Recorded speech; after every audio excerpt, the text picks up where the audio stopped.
Live. Welcome to my thoughts on Arrow Season 1, Episode 10, Burned. The episode is rated TV-14, some freaking how. So will this video be. There will be spoilers for the episode and the ones leading up to it. And yeah, another episode that I absolutely loved. So yeah, this episode does another one of those wonderful comic book things. We're doing the thing of like, you know, he feels like he can't go through with what he's been doing because of some psychological block. You know,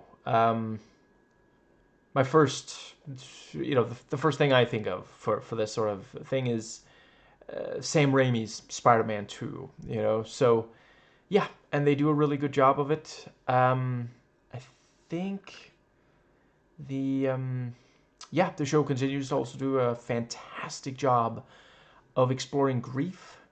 We see Moira grieving Walter.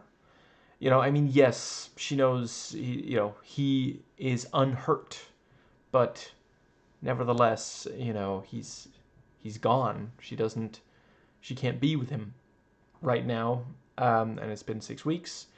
We have the death of Danny and how it affects Joe and her off-screen mother. So yeah. The this thing of, for example, when Joanna comes to Laurel and both Tommy and Laurel, you can see on Tommy's face like, oh no, this, he feels bad for her, but he thinks that she's, barking up the wrong tree because there's a cat up there for firemen to save, and does turn out she was right. It was, there's been a murder. And I think that's what I'm gonna... Yeah, so let's get into some chronological stuff. So, yeah, I appreciate that they do say it's been 6 weeks. Because until they said that, I was thinking, how is he so back on his... Like, he got hurt. Don't ask him if he's alright by, Mr. Merlin, so... But 6 weeks, and he's being careful and doing the training exercises they give you and such. Yeah, I could believe. And we see that yeah, they keep escalating these things he does to train. Like, now he's like moving to the side instead of just up. Like the coordination and the just muscles. Yeah. Anyway, but he misses. The arrow, yeah, and he of course goes, "I missed. I never miss." Which is, they bring that back in the near the end when yeah, if he misses again, if he does not, or misters for that matter, if he doesn't hit the yeah, the cigarette lighter, that's it. The fire chief. Yeah. Let's see. I think the yes. So the yeah, and Dig pointing out, so you've been, taking it easy for some time now. I was thinking maybe you wanted to go hunting, and by the end of the episode, he does want to go hunting. Let's see. I think the yeah, great. I guess was that the opening, the bit with the actual fire and Danny.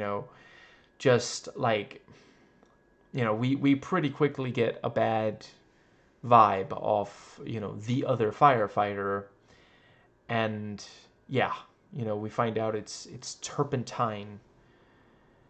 You know, it wasn't water or wine, and yeah, full body burn, incredible stunt work, just like really, really horrific. I mean, the saying is fight fire with fire. Gar just got confused. And it is Monday, in his defense. But let's see. think that might just about bring us to, yeah. Let's, yeah. I'm not remembering the order, but the bit where they, you know, let's see. Sort of the next thing might be yeah. We have the bit with, the COO talking to Moira, and yeah, he's like, I don't mean to be insensitive, and she's like, well, you are, so get out. And he's like, nope, no, okay. And the, yeah, let's see, that also, nicely resolved by the end, where she does go, she is now taking over Walter's job, right? And also the thing about how, let's see, the various people have been looking for, Dig, and yeah, they've been trying to find Walter, and yeah, really goes to show how incredibly effective Mr. Merlin and his cohorts are. I think, yeah, I like the bit where Dig, grabs him, and then, it's basically like, yeah, it's kind of 50-50. First, Dig wins, but then, Oliver, is able to win. And the thing about, what did that prove? That this is a sturdy desk. And let's see, I think, yeah, it was very nice when, Oliver, because like we found out, he knows where the best burger in the city is, so now he shows up, and she's like, I don't know, okay, I'll take one bite. That is a tasty effing burger. And let's see, I think but yeah, the way that we're seeing, yeah, she's genuinely emotionally devastated. She's not going to work, she's in bed all day every day, and you know yeah, sometimes grief hits people like that. I've said before, there's no wrong way to grieve. Yeah, and I think that more or less brings us to, yeah, I the bit where the yeah, the Oliver checking out Danny, and noting, there is something weird going on here, but he's just gonna let the police do it. And they have the discussion that by now you kind of, it's mandatory. It's actually the law. People have gone to jail for it. You gotta have, discussion of, is the vigilante doing good? And so far they are saying unequivocally yes. We really want, yeah, we have to get the Hoodsman back. But Wayne Brady is not answering their calls. And, but yeah, the thing with, the news, like, we don't even get, like, an opposing perspective. There's no one there who says, well, he did kill this person and that person. And, remember when, like, because of his brutality, we did briefly think he actually started killing them? Maybe there's, no, there's just, there's just there's an unseen guy who's like, she's right. I love when movies and shows do that. Like, just, in case you were wondering, like, am I supposed to? Oh, he's another person said that's right. Great. Let's see. I think, yeah, really, really powerful when, first detective shows up, and then we see the fire chief, and Joe knows what they're about to say and just says the word no over and over. And yeah, just really, really powerful. And it's one of those things, like, I have to admit, I hadn't thought, like, Joanna has not had that much screen time compared to a lot of other characters on the show so far. But, consistently, like, there's enough personality there that her being, less like in this episode, she's very, she's sad for basically the entire thing. So, for that to hit this hard, yeah, we needed to know. No, we need to realize she's a full person. And yeah, they did a really great job on that. Sometimes she'll tease Laura, sometimes she'll back her up.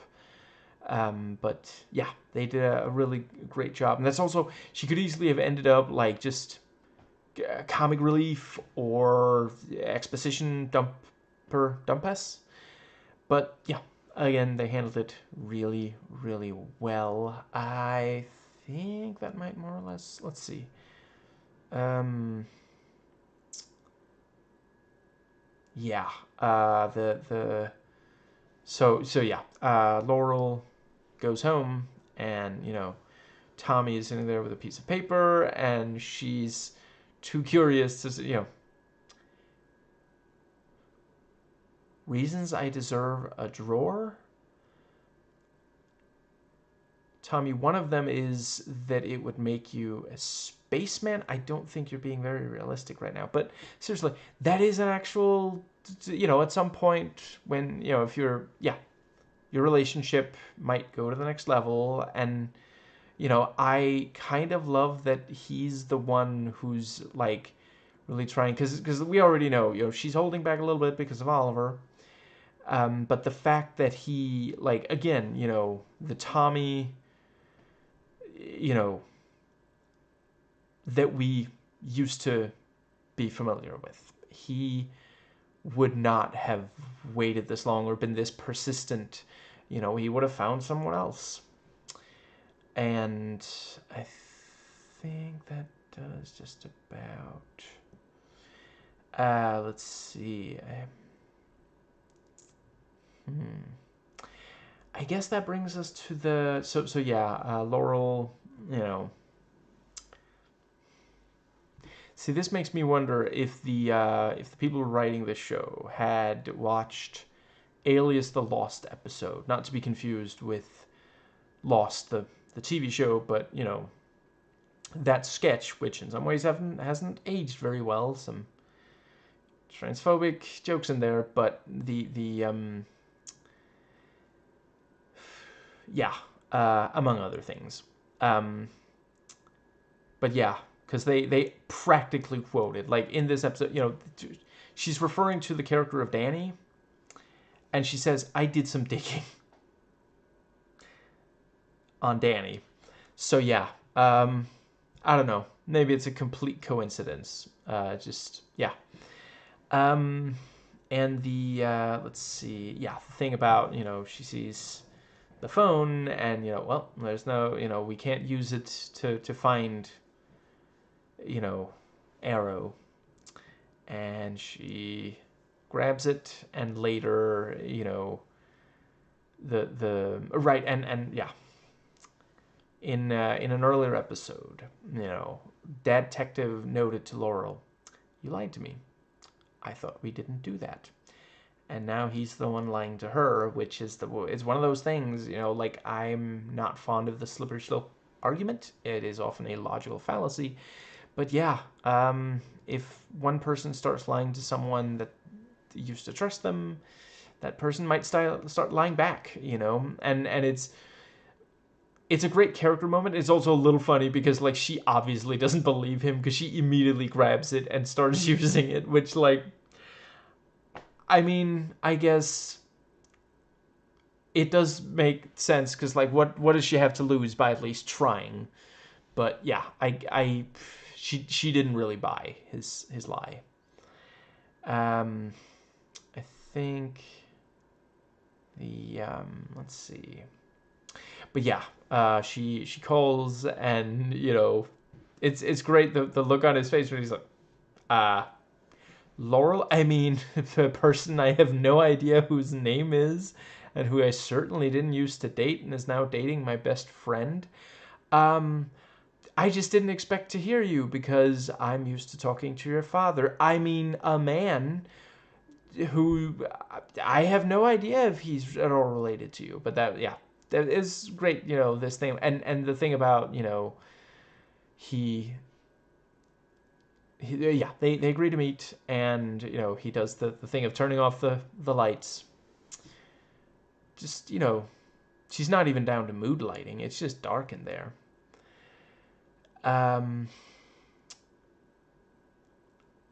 and now I have that song stuck in my head. But yeah, she's like, I didn't trust that you'd show up. But I'm not surprised that you're doing the thing where you've got your back to me, even though we're having a conversation, because this is just so opera-ish enough. But yeah, he notes, so you want to kill her to catch a killer. I heard what you said to your father, which is, again, one of those things, like, that line could so easily have felt like teen drama. Like, if that line played wrong, you would half expect there to be a crowd going, ooh. But it actually works, and yeah, the yeah. Then he says, you said you think I have no remorse. And instead of like apologizing, she says, well, do you? Because that is the question. She's not changing the subject, which is good because it alters the meaning of the sentence. Genuinely, does he have remorse? Is he, because some of the people he went after didn't directly kill anyone. They took action that ended up getting people killed, but they didn't kill anyone with like their bare hands, as Garfield has. The character in this episode, in addition to the cat. I think but yeah, really good scene, and yeah, I love when yeah. So that detective shows up and he's like, I want it back, and she's like, I don't know what you're talking. This is an episode of the Lance family seeing immediately through each other's BS, like just 100%. There's no, it's just yeah. Um, yeah, because he lets her go away with the phone. He knows that she still has it, but I do love that, like, she's trying to talk it down, and she, she's like, well, he took it back. So you met with him. When can we rewind? Is this one of the superhero properties where I have the ability to rewind time so I could think of a better? That was yeah. This, he asked for it back because that way, he's going to check up on me anyway. Now that I'm carrying his baby, I mean, ugh. But yeah, I am not remembering the order, but let's go with so yeah. I liked when Oliver and Thea are sitting, with the movie. Yeah, the thing about we're gonna watch some DVDs, but not a Blu-ray, because if we look at enough Blu-rays, I might actually end up watching this show, and that's a little too meta. But yeah, he's there with Thea, and it's the thing about he hasn't watched a Zach Galifianakis movie. I think he pronounced the name mostly right, which is kind of impressive. I did not manage to do that the first time I had to say that name before I heard someone say it. But yeah, I think it is accurate that Galifianakis did become big during the period where all my mind couldn't make itself up about if I wanted to say Ollie or Oliver, so it became this horrible Brundlefly.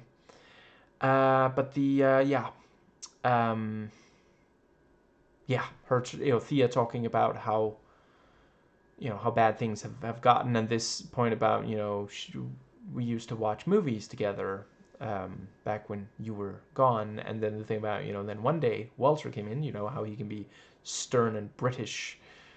We are going on a date, and I like that Thea tries that later. She doesn't put on the accent though. Maybe that's why it doesn't work at first. I think that does bring us to so yeah.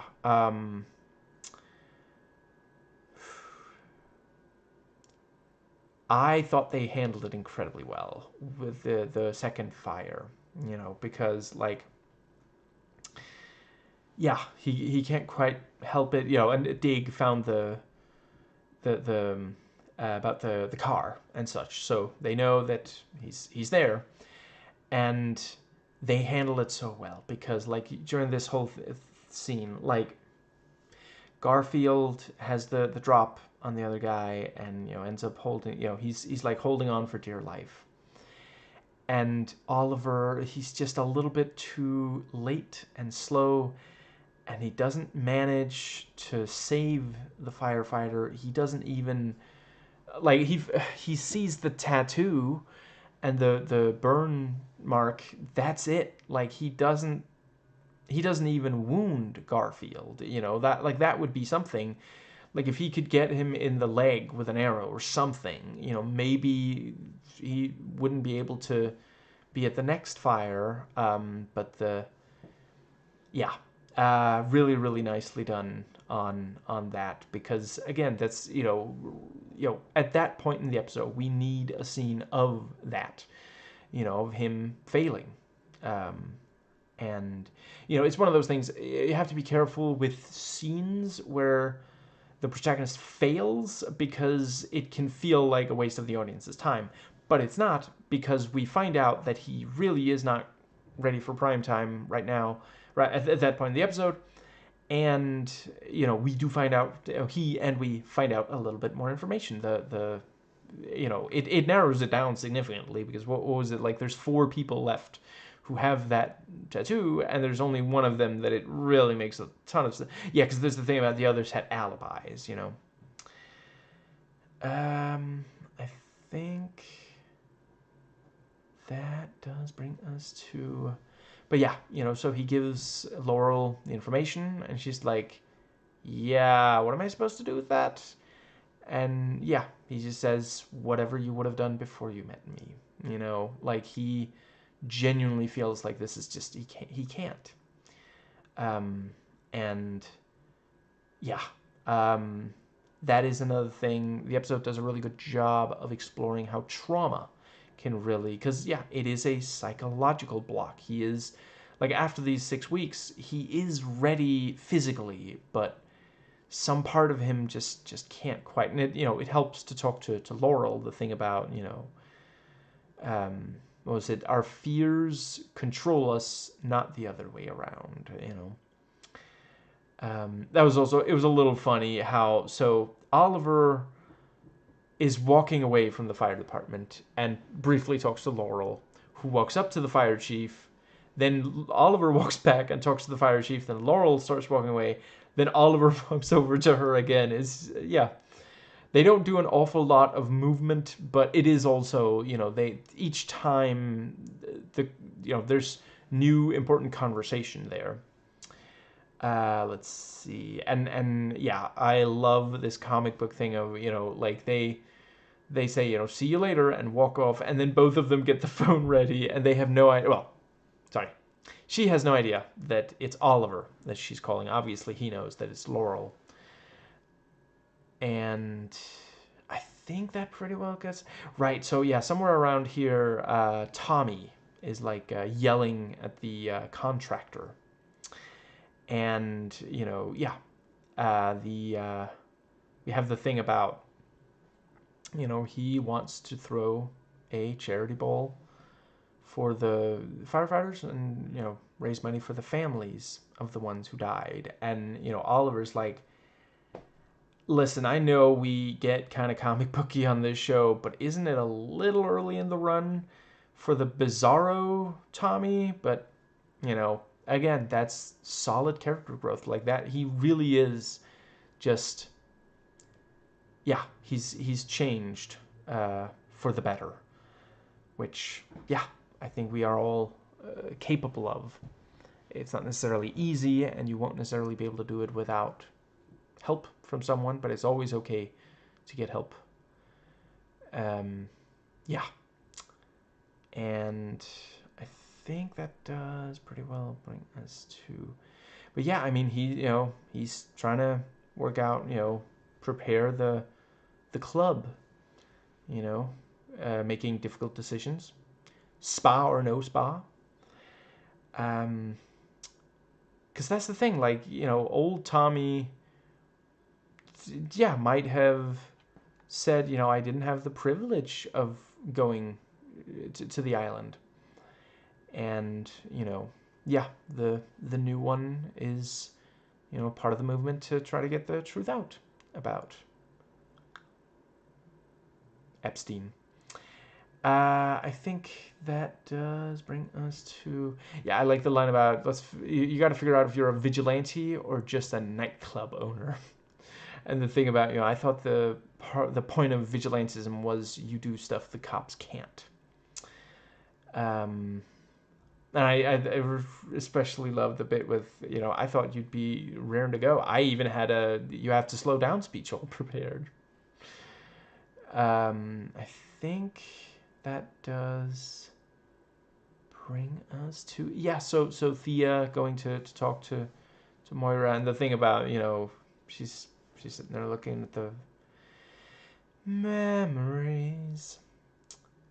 Wow, that would be such a bad song to blast if you're trying to get people to forget. But the thing about, you know, I should scan these in, which, you know, Thea points out. Yeah, I guess if you're not, you know, being the CEO, I guess you'll have enough time to do that with yeah. And yeah, you know, there's the talk about, you know, you're not acting like my mother, and then she's like, don't talk to your mother like that. And, you know, later she's being very motherly, you know, and you know, oh, you're all dressed up. Well, I can't very well go to work in my pajamas. I will see you for dinner. You know, just real mother kind of stuff. You know, um, for example, the fact that she says, "I'll see you for dinner." She doesn't say, "I hope I'll see you for dinner." You know, she's like, "I expect you to show up, young man. You know, you listen to your mother." That might just about leave. Let's see. There's obviously the ball itself, the charity. I think that might be what. I guess I'll briefly talk. So yeah, the flashbacks. You know, really good job on. You know, we see a little bit more of what happened after. You know, so his mentor got caught. He's running away. You know, he starts a fire, and you know, one of the uh, military people shows up, and you know, Oliver has to try to pretend he's innocent. So he's like, "I didn't start the fire," and yeah, you know, he has to hide, and you know, there's the fight, and of course, without training, you know, at this point, he still doesn't have a lot. You know, so yeah, he does really struggle with the guard, and you know, ends up underwater. Holy crap, that was also really intense when we actually see the actor like pull his head up from underwater. Like, I know that in reality they don't actually have the actor's head underwater where they can't breathe for more than a few seconds before they yell action, you know. But even so, there's a lot of people who wouldn't agree to it, and I don't blame any one of them. Let's see. I did really appreciate, you know, as he's running away, you know, he's still got the weapon that he was given by the mentor, and I recognize another Counter-Strike player when I see one. He knows if you've got your knife out, you run faster. And I think that does cover, but yeah, that was also, you know, this thing of like that he struggled back then, so it cuts back to, you know, it cuts to that flashback when he's struggling in the present day, in the second big fire, you know. But yeah, then we have the charity, and you know, I like the thing about, you know, it goes from the you know, oh, I can't thank you enough, to, do you always interrogate your guests? And, he's like, do you feel interrogated? And yeah, it was great. This thing of like the oh right, and the more talk about drawers and the thing about, are we cool? We're cool on the drawer thing. And the thing with your drawers, that's not a fancy expression for underwear. And I think because it does sound like he's saying Tommy is getting impatient about you, and he, taking that particular next step.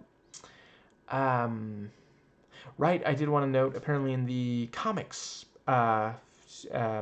Garfield is a straight up like pyro.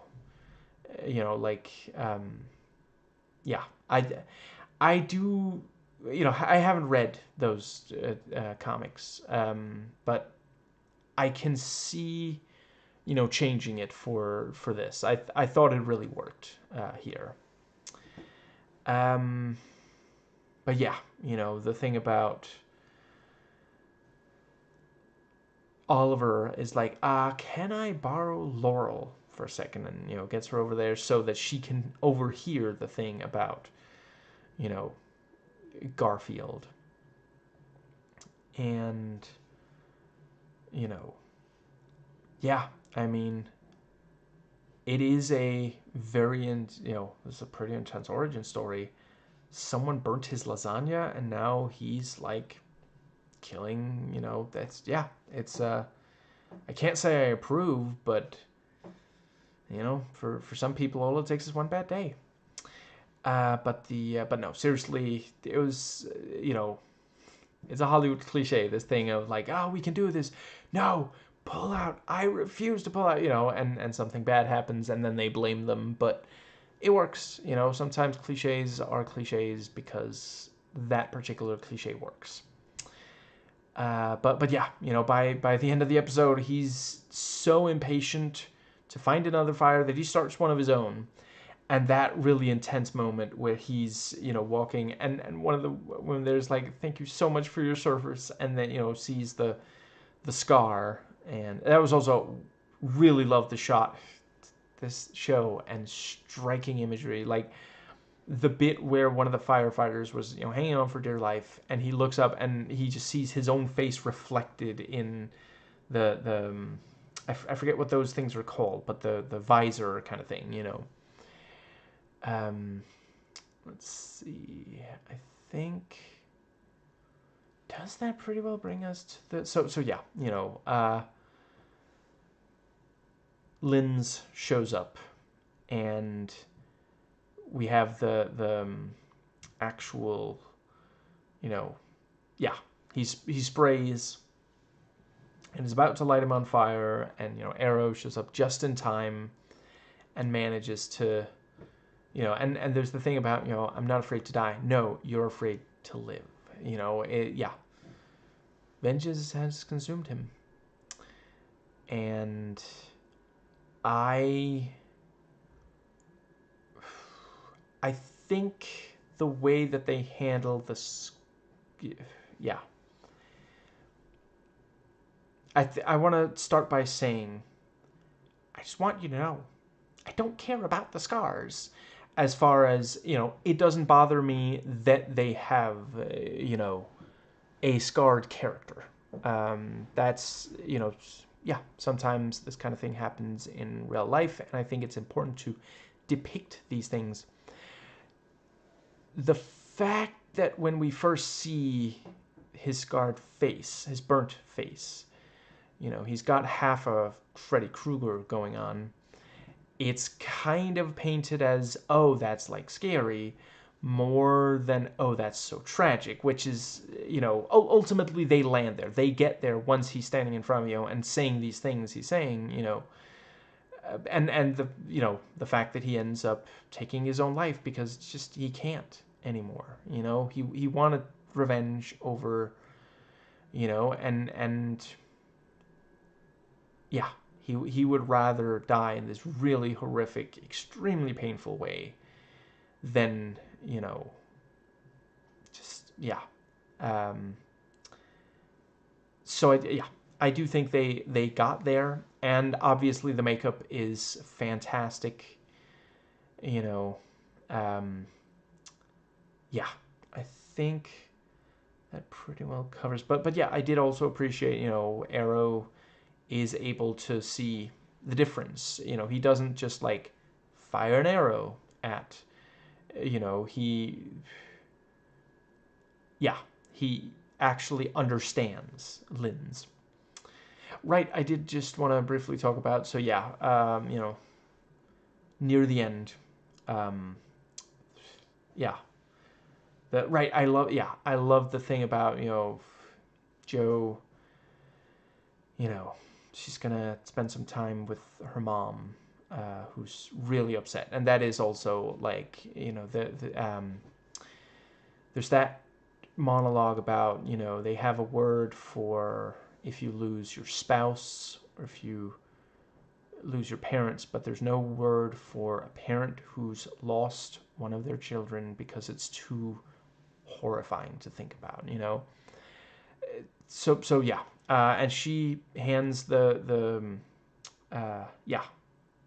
what's it called, badge, and says, get it to him, you know.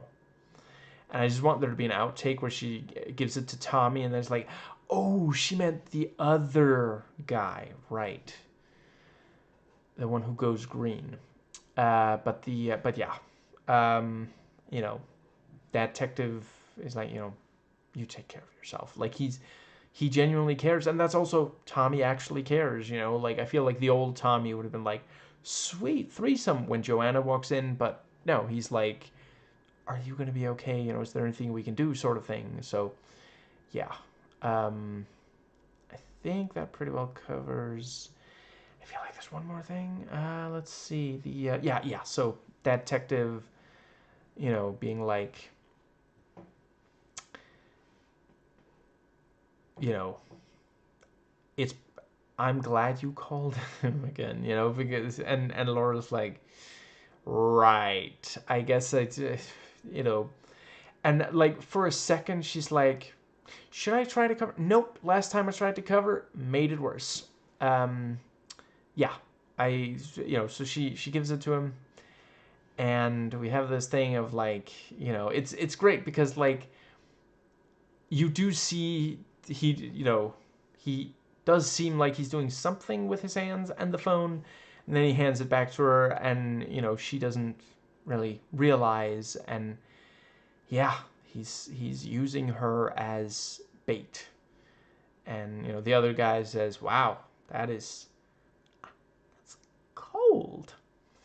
And yeah, holy crap, he really has not stopped wanting to take down Arrow. And that's the thing, if they can hear every word, they're,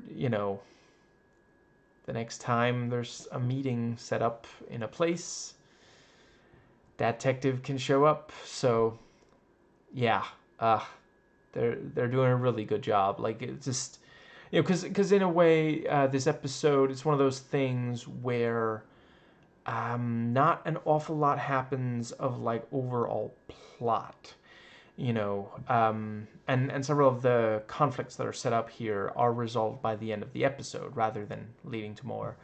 But yeah, we needed to get Arrow back in fighting shape, fighting weight. I'm not sure I've heard that one before. Oh, right, I guess a boxing thing, I think. Yeah. Um, yeah, because like, you know, the right, I remember. I wanted to talk about one more thing, but yeah. So let's see. And other than that, we got the progress on, yeah, the relationship between Arrow and Laurel, and also detective's progress towards catching. Yeah, I also really like the thing. She's like, maybe I shouldn't have. I don't know. Maybe in retrospect, it was a good thing. Maybe it was one of my finer moments. And he's like, you stole evidence.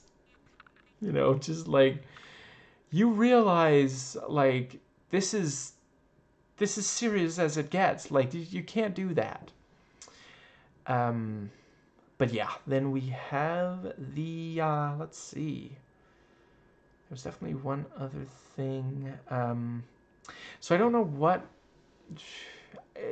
Yeah, I saw on IMDb trivia that Garfield lens also exists in the, and apparently is called Firefly, which yeah, clever with the incorporation of the tattoo. And here it's the entire unit are the Fireflies, but yeah, I do not know if in the comics he also looks like Two-Face, but I couldn't help but think about yeah.